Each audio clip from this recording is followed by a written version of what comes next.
Edward, Gordon, and Henry.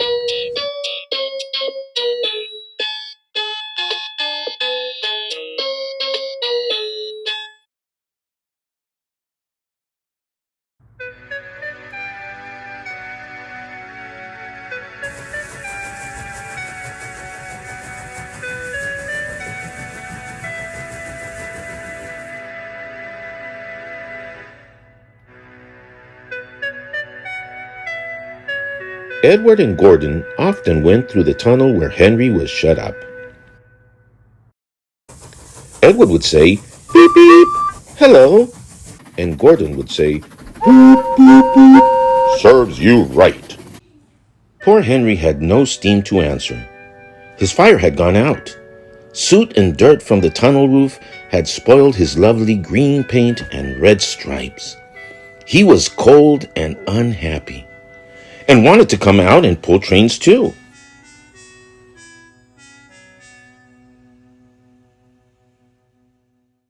Gordon always pulled the express. He was proud of being the only engine strong enough to do it.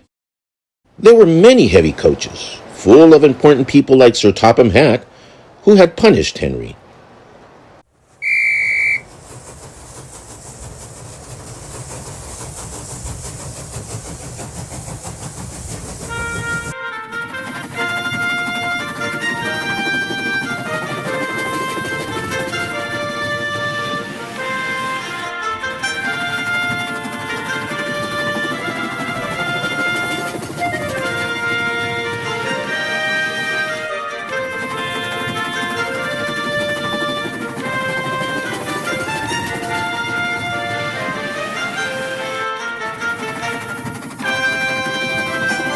Gordon was seeing how fast he could go.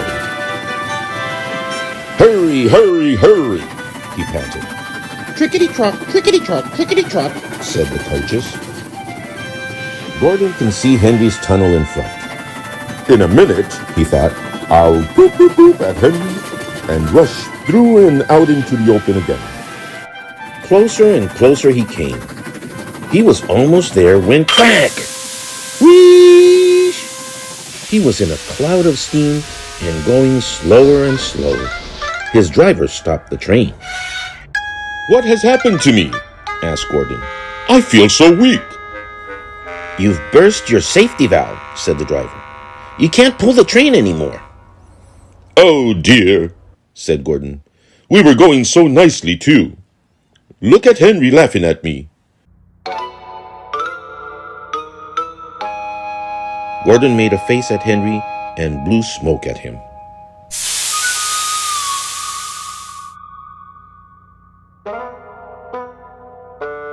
Everybody got out and came to see Gordon. Said Sir Topham Hatt. "I never liked these big engines, always going wrong. Send for another engine at once." While the guard went to find one, they uncoupled Gordon and ran him on a siding out of the way. The only engine left in the shed was Edward. "I'll come and try," he said. Gordon saw him coming. "That's no use," he said. "Edward can't pull the train." Edward puffed and pulled and pulled and puffed, but he couldn't move the heavy coaches. "I told you so," said Gordon rudely. "Why not let Henry try?" "Yes," said Sir Topham Hatt, "I will. Will you help pull this train, Henry?" he asked. "Yes," said Henry at once. So Gordon's driver and fireman lit his fire. Some plate layers broke down the wall and put back the rails.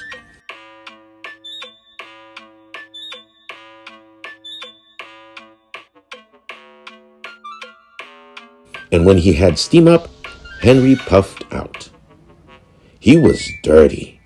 His boiler was black, and he was covered with cobwebs. "Oh, I'm so stiff. Oh, I'm so stiff," he groaned. "You'd better have a run to ease your joints and find a turntable," said Sir Topham Hatt kindly. Henry came back feeling better, and they put him in front.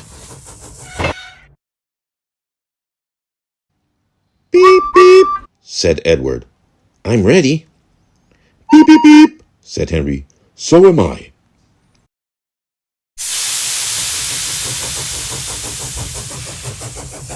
Pull hard, pull hard, pull hard, puffed Edward. We'll do it, we'll do it, we'll do it, puffed Henry. Pull hard, we'll do it, pull hard, we'll do it, pull hard, we'll do it, they puffed together. The heavy coaches jerked and began to move, slowly at first, then faster and faster.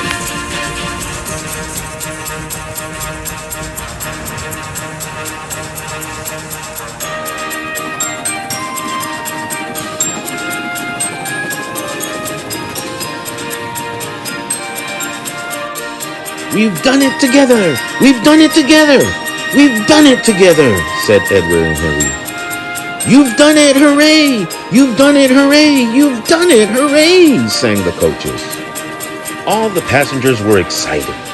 Sir Topham Hatt leaned out of the window to wave to Edward and Henry. But the train was going so fast that his hat blew off into a field where a goat ate it for his lunch.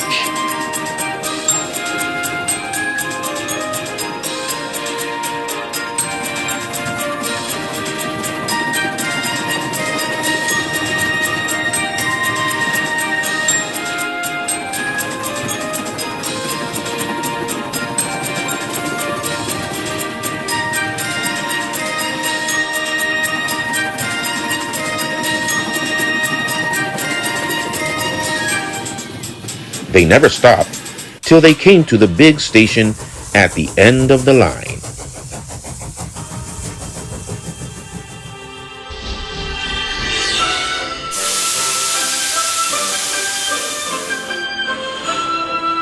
The passengers all got out and said, "Thank you." And Sir Topham Hatt asked Henry, "Would you like a new coat of paint?" "Yes, please," said Henry. Edward and Henry went home quietly, and on their way, they helped Gordon back to the shed. All three engines are now great friends. Wasn't Henry pleased he had his new coat? He is very proud of it, as all good engines are. He doesn't mind the rain now, because he knows that the best way to keep his paint nice is not to run into tunnels, but to ask his driver to run him down when the day's work is over.